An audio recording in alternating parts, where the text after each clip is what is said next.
من مناسب میدونم که سومین سالگرد آغاز جنبش سبز رو به همه سبزها تبریک بگم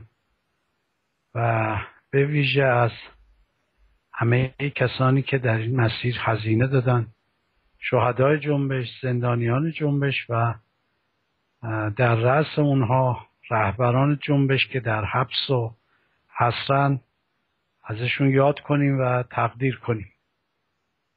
طبعا شروع این جنبش با نتیجه انتخاباتی که در سال 88 اعلام شد شکل گرفت. خاطره ای که من از اون ایام دارم این که در عصر روز جمعه من در روزنامه سرمایه بودم که زنگ زدن که به ستاد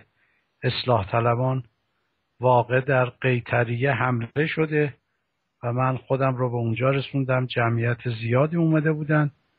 و این اولین نشانه این بود که یک اتفاقی در حال افتادن هست، ولی باز هم ما فکر نمی کردیم که مواجه با یک کودتا باشیم. بعد از اون من شب رفتم به ستاد دوستانی که به عنوان ستاد 88 فعالیت میکردن و تا نیمه های شب اونجا بودیم که اخبار نگران کننده ای میرسید و در واقع شمارش آرا گونه اعلام میشد که کاملا نشان از یک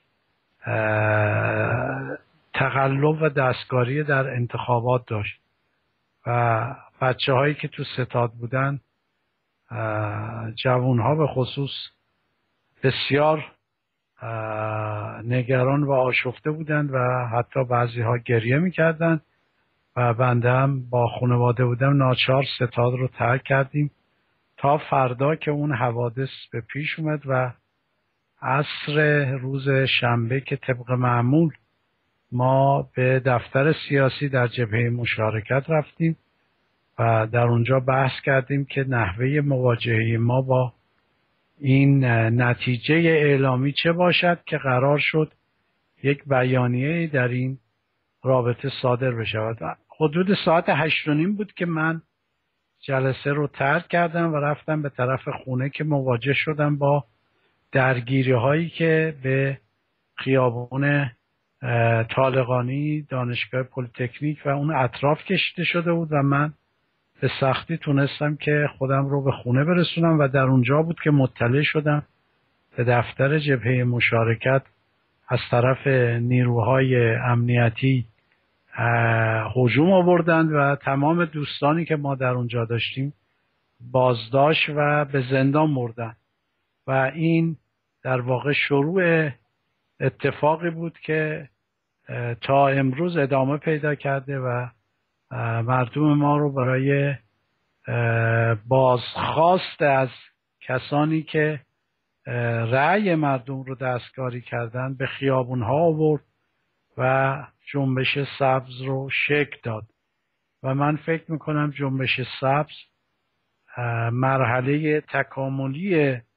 جنبش های تاریخ معاصر ایران هست و ویژگی های یک جنبش مدنی رو داره که ریشه در اعماق مطالبات جامعه ما داره: حاکمیت قانون، آزادی، عدالت، مردم سالاری و رفاه و پیشرفت. من فکر میکنم به رغم راه سختی که در این 3 سال پیموده شده، این جنبش ریشه های عمیق خودش رو در جامعه ما دوونده و می شود گفت که اکثریت جامعه ما همراه و همگام با این جنبش هستند و افق روشنی پیش روی این جنبش هست و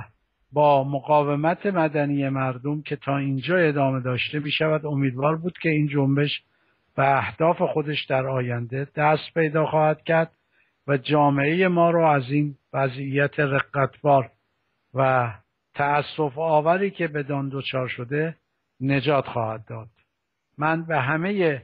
سبزها این روز رو تبریک میگم و برای همه اونها پایداری و استقامت در این راه رو آرزو دارم.